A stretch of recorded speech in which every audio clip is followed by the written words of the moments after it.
Assalamualaikum warahmatullahi wabarakatuh. Innal hamdalillah nahmaduhu wa nasta'inuhu wa nastaghfiruh wa na'udzu billahi min shururi anfusina wa min sayyiati a'malina may yahdihillahu fala mudhillalah wa may yudlil fala hadiyalah.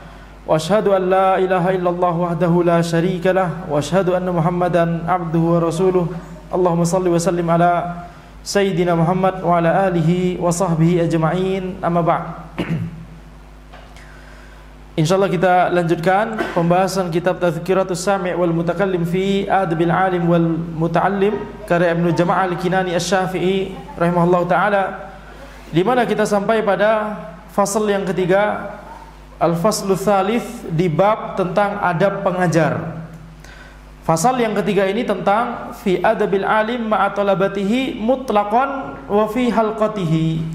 Adab seorang pengajar terhadap para muridnya baik secara mutlak di tempat manapun dan di waktu kapanpun, demikian pula di halakohnya. Jadi adab yang akan dibahas di bab ini atau di fasal ini, fasal itu bagian dari bab ya. Adab yang akan dibahas di fasal ini itu terkait adab pengajar kepada para muridnya.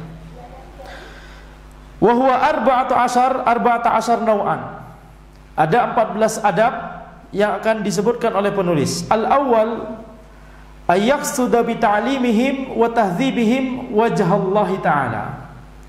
Hendaknya seorang pengajar itu meniatkan ketika dia mengajarkan ilmu kepada muridnya, ketika dia mendidik para muridnya, hendaknya dia meniatkan wajah Allah Subhanahu wa ta'ala. Ya. Wajib untuk mengikhlaskan niat ketika seseorang itu mengajarkan ilmu. Wa nasrul ilmi. Nah, di sini kita lihat penulis memberikan contoh-contoh apa saja yang termasuk niat yang ikhlas. Yang pertama disebutkan oleh penulis mengharapkan wajah Allah. Ini contoh niat yang ikhlas. Contoh yang kedua, wa nasrul ilmi. Niat ingin menyebarkan ilmu. Niat ingin menyebarkan ilmu ini termasuk niat yang ikhlas.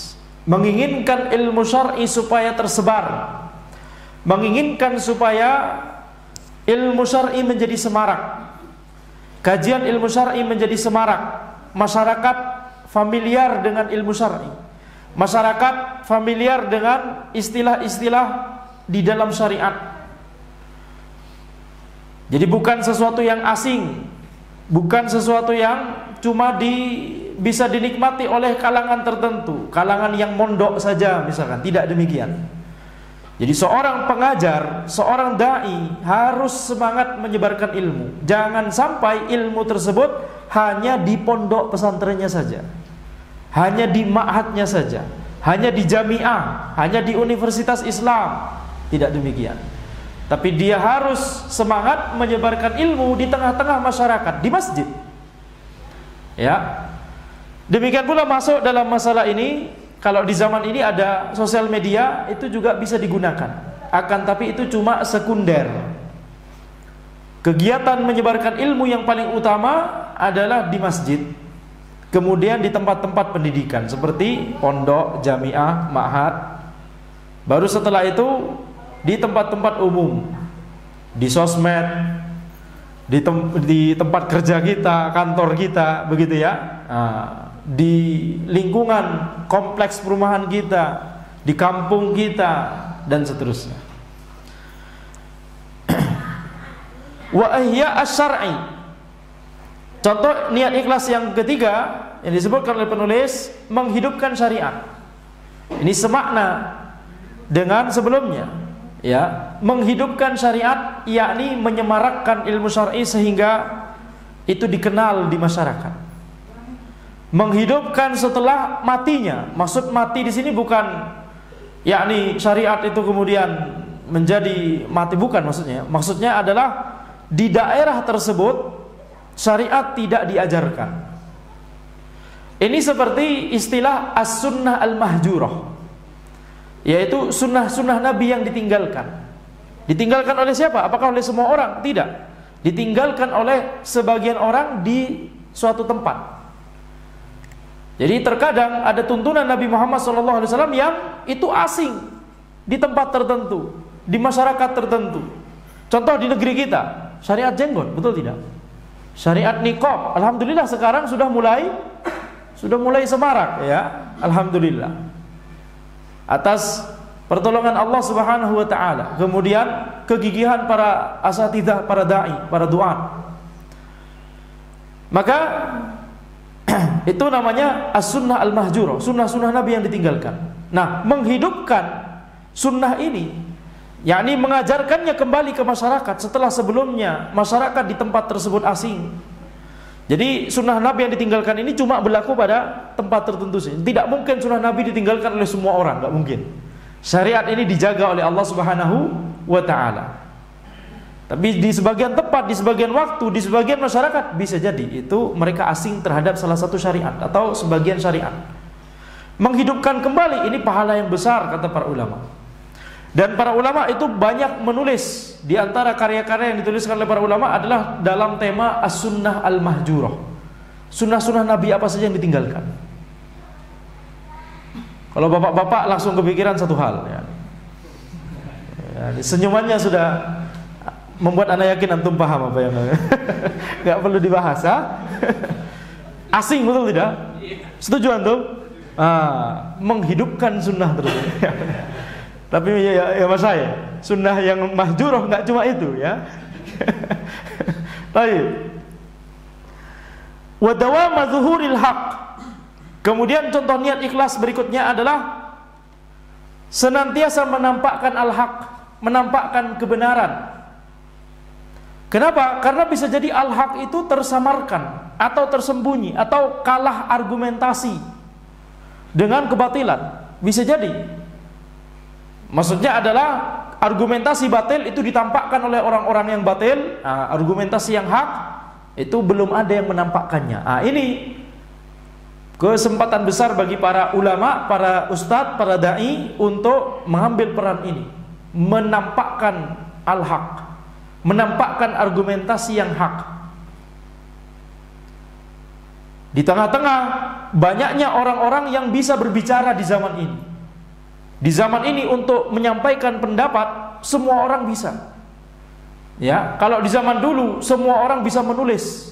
Di zaman ini semua orang juga bisa menulis di sosial media.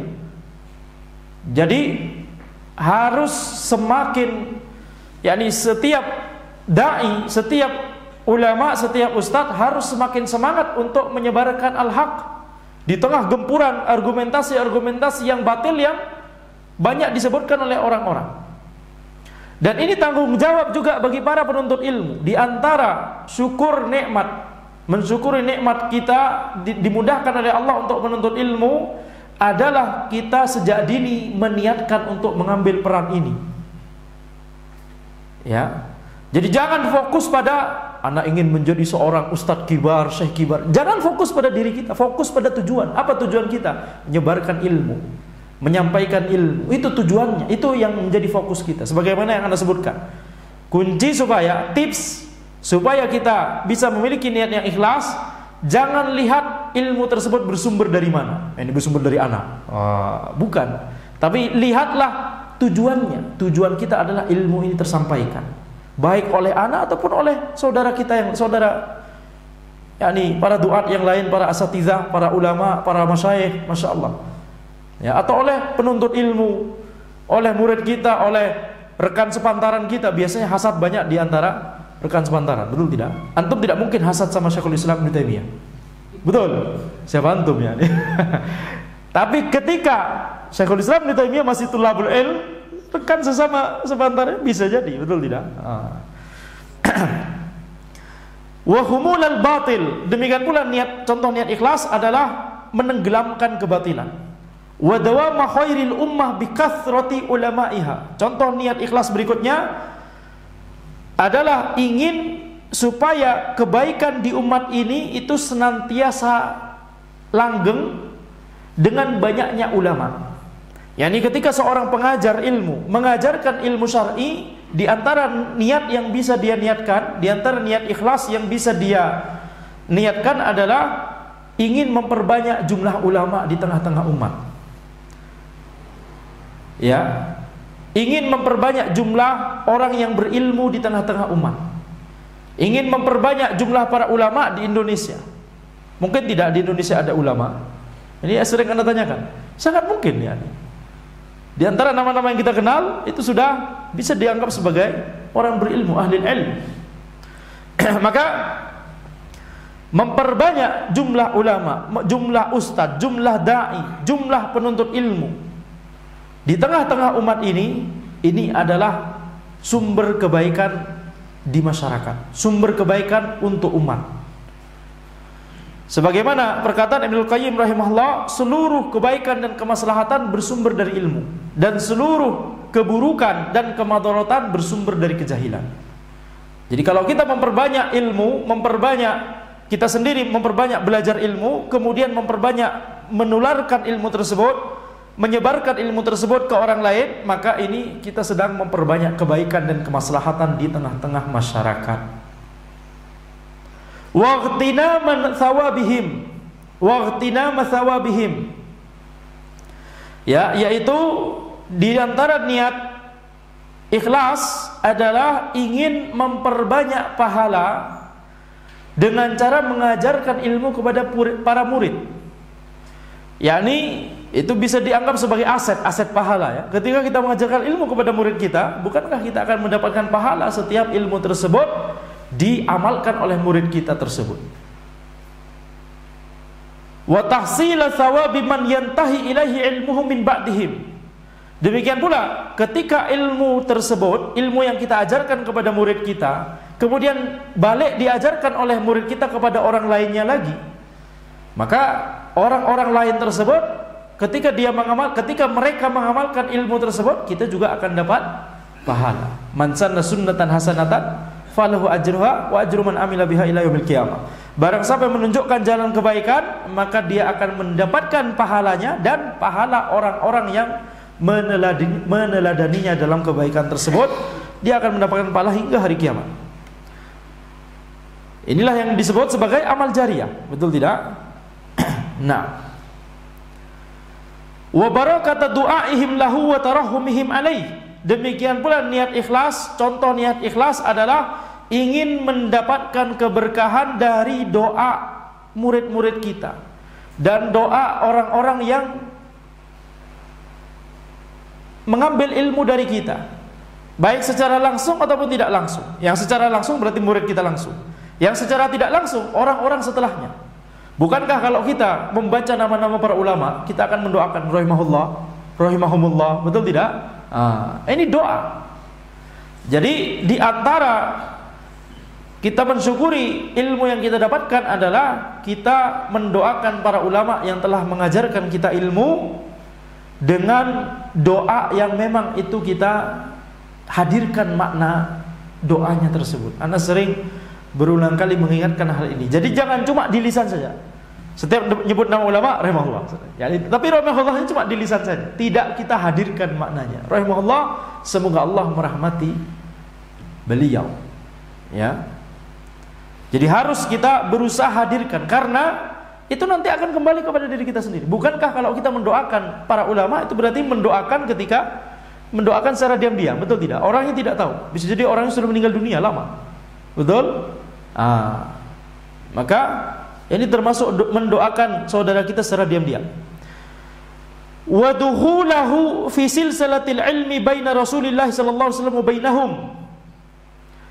Di antara niat ikhlas juga adalah kita meniatkan supaya kita itu masuk di rantai ilmu, masuk di kalangan orang yang berilmu dan mengajarkan ilmu antara Rasulullah SAW dan mereka, yakni mereka murid-murid kita.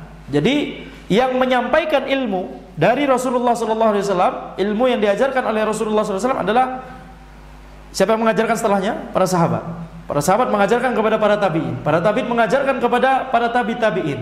Para tabi'in mengajarkan kepada generasi setelah, terus sampai zaman ini. Dan kita sekarang mengajarkan ilmu kepada murid-murid kita. Nah, ini berarti kita memasukkan diri kita sendiri dalam rantai ilmu ini. Ini keutamaan yang besar. Keutamaan yang besar. Ya. Sebagaimana dikenal istilah sanad riwayat begitu ya.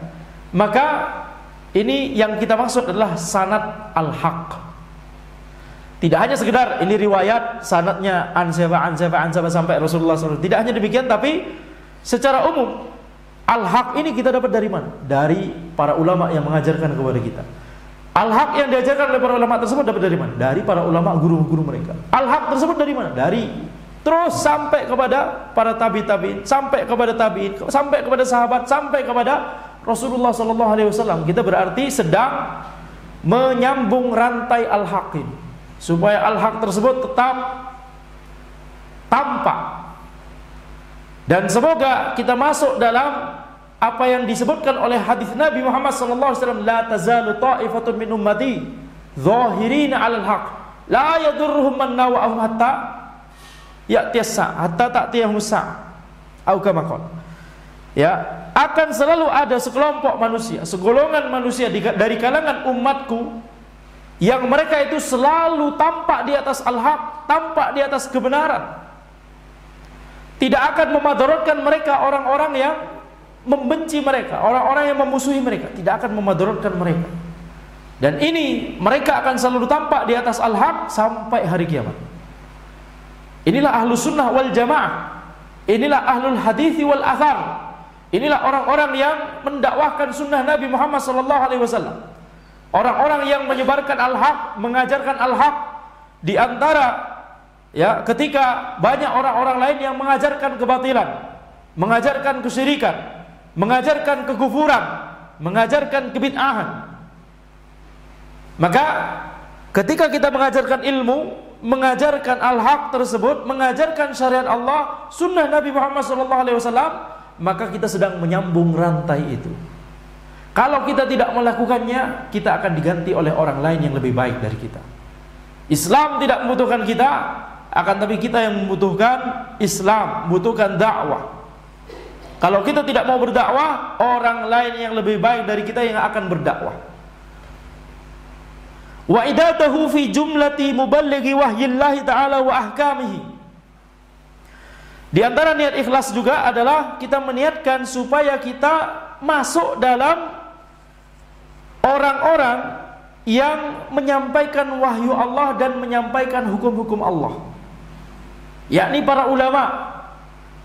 Maka ketika kita ikutan menyebarkan ilmu, itu berarti kita ingin menjadi bagian dari orang-orang yang menyebarkan ilmu wahyu Allah, hukum-hukum Allah tersebut. Walaupun bisa jadi, bukan bisa jadi lagi, walaupun kita tidak seperti para ulama, ya, walaupun kita tidak akan mencapai derajat seperti derajat para ulama, apalagi derajat tabi'in, apalagi derajat tabi'in, apalagi derajat sahabat, jauh.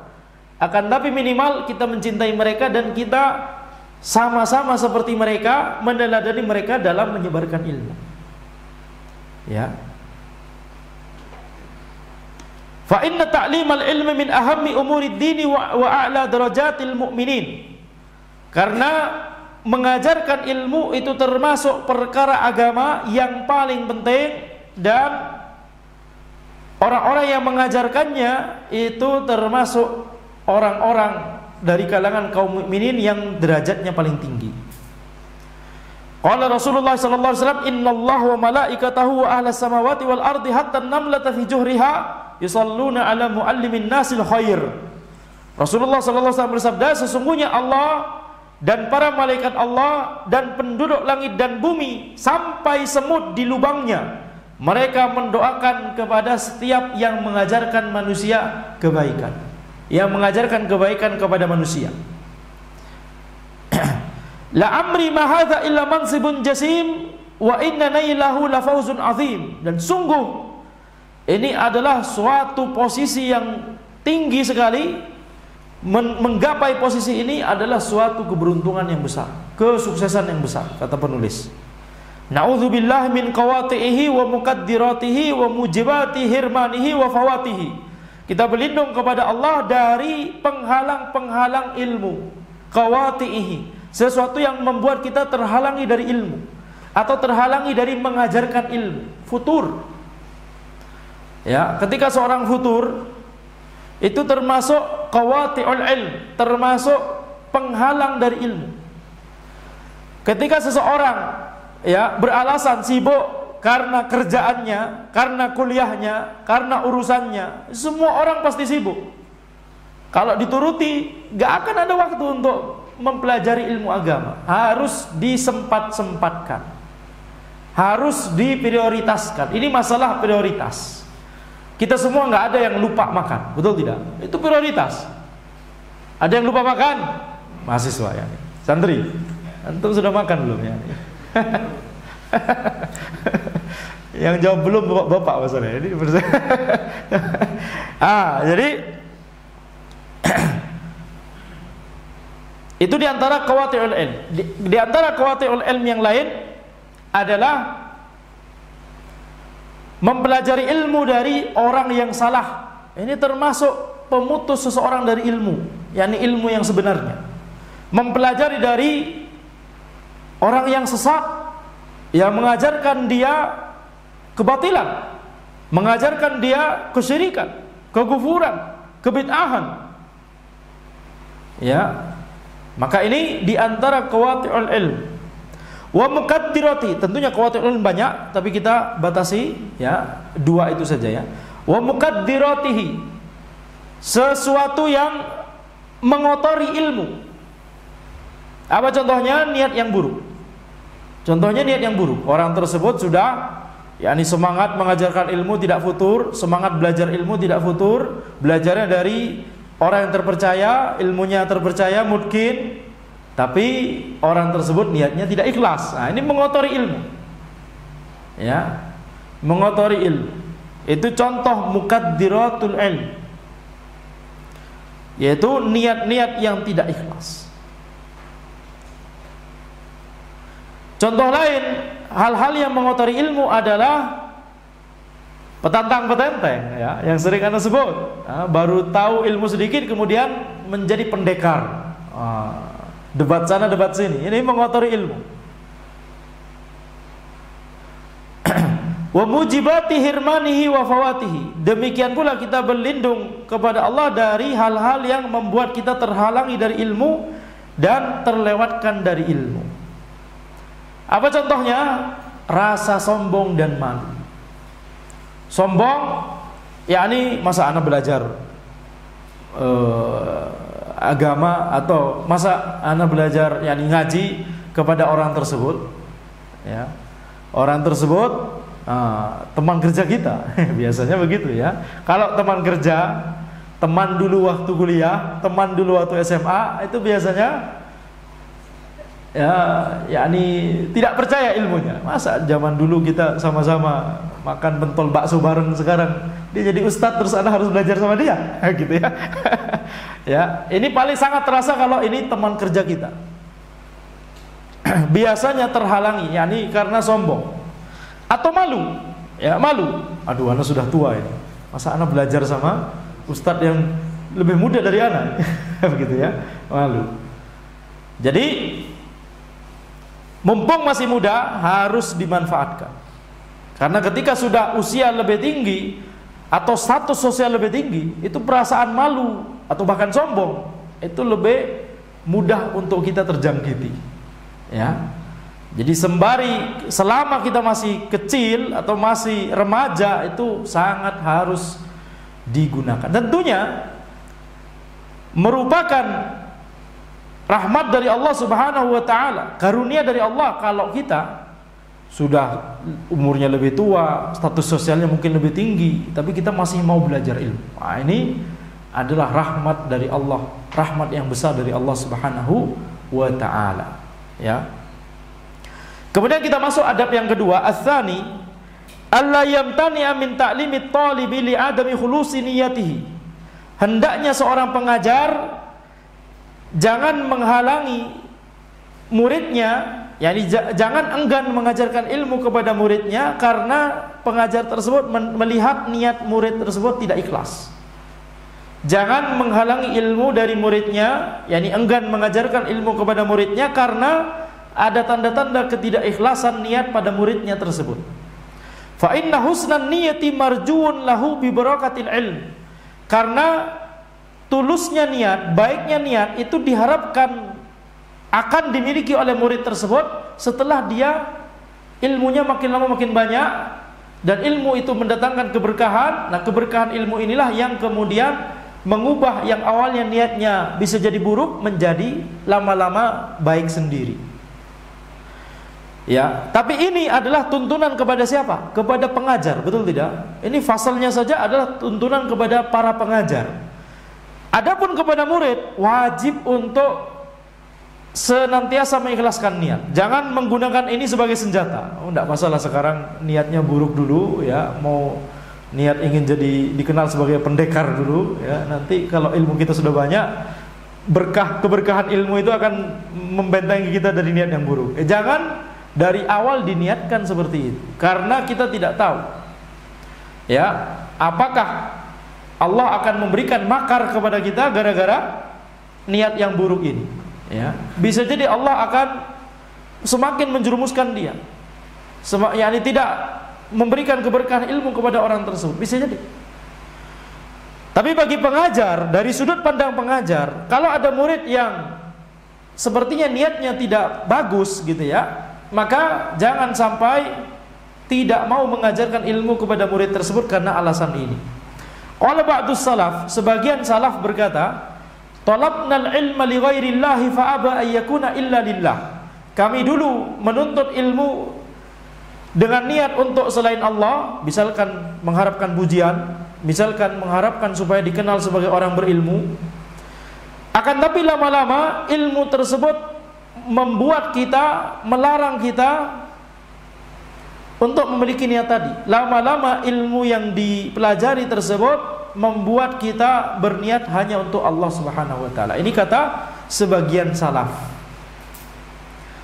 Dan ini memang nyata. Yang awalnya bisa jadi ketika masih awal-awal menuntut ilmu, ya, baru tahu ilmu sedikit langsung merasa jadi Syekhul Islam, betul? Setelah lama-lama jadi sadar diri ya, menjadi yakni takut kepada Allah Subhanahu wa taala, setelah lama-lama diajarin tafsir, hadis, akidah, fikih, lama-lama dia akan muncul rasa takut kepada Allah, lama-lama dia akan yakni memperbaiki niatnya sendiri. Itu karena keberkahan ilmu yang dia pelajari.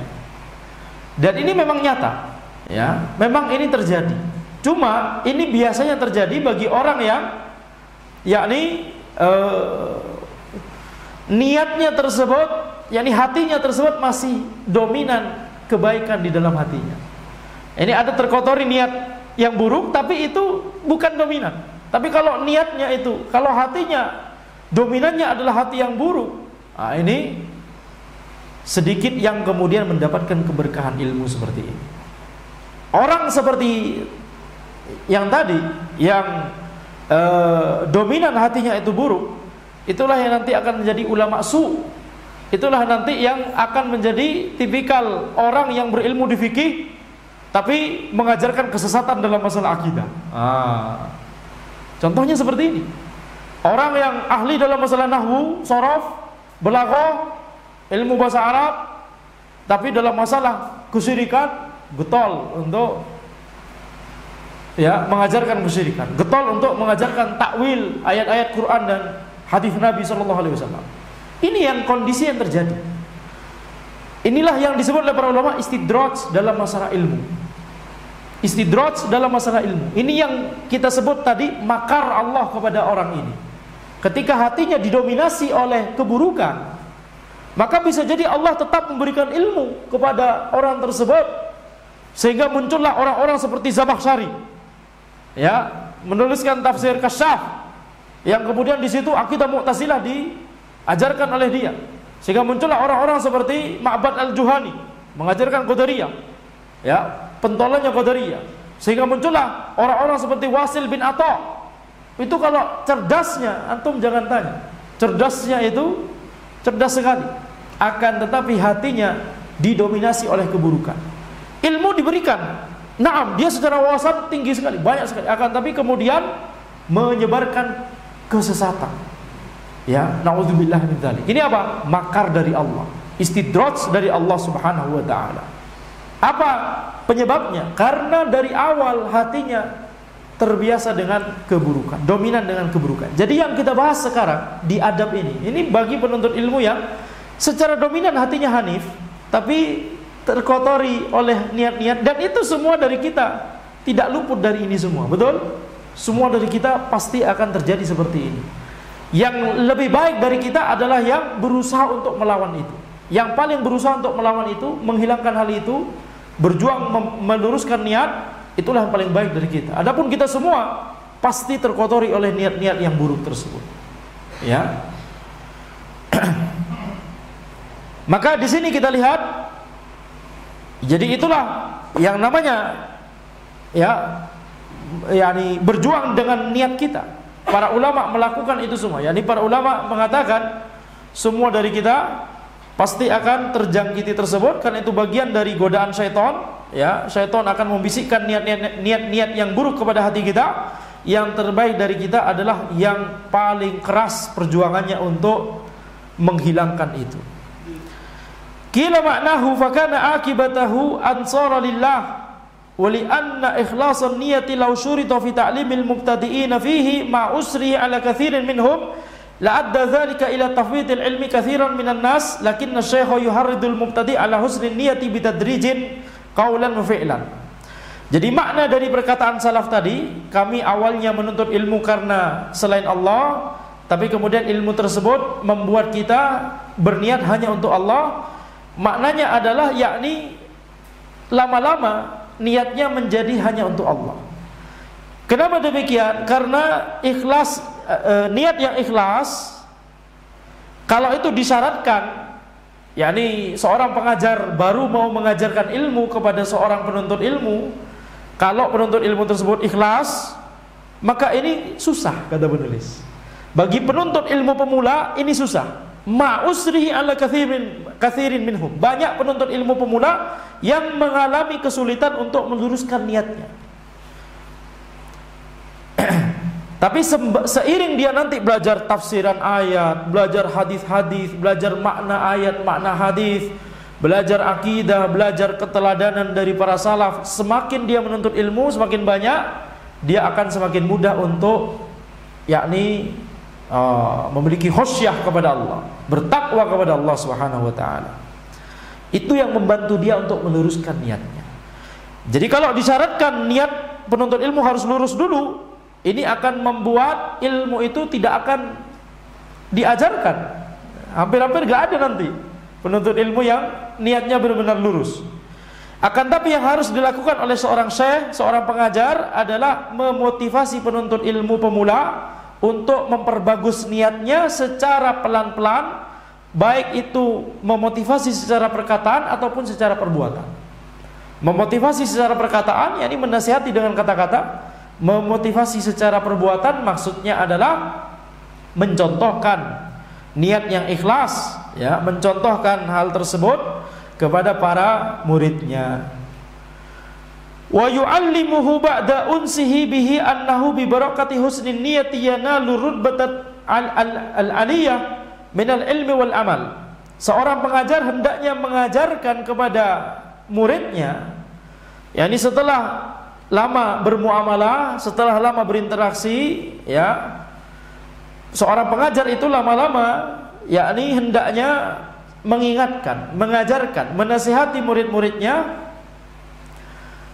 bahwa kalau kita memiliki niat yang lurus, keberkahan niat yang ikhlas dari yang kita miliki tersebut itu akan membuat kita menggapai derajat yang tinggi dalam masalah ilmu dan dalam masalah amalan. Naam, seseorang itu bisa mendapatkan ilmu yang banyak tergantung seberapa lurus niatnya. Dan ini nyata. Ini bukan sekedar teori. Orang mikir, orang itu baru akan dapat ilmu yang banyak gimana? Kalau belajar. Kalau daya hafalnya tinggi, daya tangkapnya besar, gitu ya. Ini adalah hal-hal yang bersifat yakni teknis. Ini hal yang bersifat teknis. Tapi di balik itu ada sesuatu yang menjadi kunci. Kunci seseorang mendapatkan ilmu yang berkah, ilmu yang banyak, ilmu yang bermanfaat, itu ketika orang tersebut meluruskan niatnya. Dengan niat yang lurus, ilmunya menjadi berkah. Ya. Wa faidit ta'if, dengan niat yang lurus, niat yang ikhlas, dia akan mendapatkan faidit ta'if, yakni orang-orang yang banyak mengambil ilmu dari dia. Ini adalah tentunya kalau kita niatkan supaya ilmu kita tersebar, ini alhamdulillah sesuatu yang bagus. Tapi kalau kita niatkan karena ingin berbanyak-banyak murid, berbanyak-banyak jamaah, ini tentunya keburukan. Wa anwa'il hikam, dengan niat yang lurus kita akan mendapatkan hikmah yang banyak. Wa tanwiril qalbi, hati yang terang. Wa insyirahis sadr, dada yang lapang. Wa taufiqil azm, membuat tekad kita itu menjadi kuat. Wa isabatil haq, niat yang lurus membuat kita, memudahkan kita untuk mendapatkan pendapat yang benar. Jadi dalam masalah akidah, dalam masalah khilafiyah istihadiyah di fikih juga, seberapa lurus niat seseorang tersebut, itu akan membantunya untuk mendapatkan pendapat yang hak dalam masalah itu. Allah akan menolongnya untuk beristihad atau memahami ilmu sehingga dia sampai pada pendapat yang diridhoi oleh Allah. Tapi tentunya setiap orang tidak sempurna, betul tidak? Pasti ada saja, bisa jadi istihadnya yang salah, bisa jadi. Tidak ada ulama mujtahid yang istihadnya benar semua, tidak ada. Tidak ada mazhab yang 100% benar semua, tidak ada. Jadi kalau antum 100% mengikuti satu mazhab, pasti ada pendapat yang batil, yang minimal itu tidak dimaksudkan oleh Allah gitu ya. Dalam masalah tersebut pasti kita akan melakukan sebagiannya. Kalau kita mengikuti 100% ijtihad dari satu orang atau satu mazhab. Kenapa? Karena kebenaran tidak terbatasi pada satu orang, tidak terbatasi pada satu mazhab. Wa husnil hal, itu mengapa kita katakan kita harus senantiasa mengikuti dalil, betul tidak? Tidak boleh mengikuti hanya sekedar, oh ini karena mazhab fulan kita ikuti, ini syekh fulan kita ikuti. Tidak demikian. Wa husnil hal, niat yang lurus akan membuat kondisi kita menjadi bagus. Wa tasdidi fil maqal, perkataan kita akan menjadi perkataan yang lurus, ya, tidak nyeleneh. Wa uluwid darajati yaumil qiyamah, dan niat yang lurus akan membuat kita menggapai derajat yang tinggi pada hari kiamat. Ini sudah isya atau belum? Sudah ya? Sudah waktunya azan? Hah? 1 menit. Baik. Insyaallah kita tidak ada sesi setelah jamaah isya, ya, oleh karena itu kita cukupkan sampai di sini. Sambil menunggu azan isya, apakah ada pertanyaan?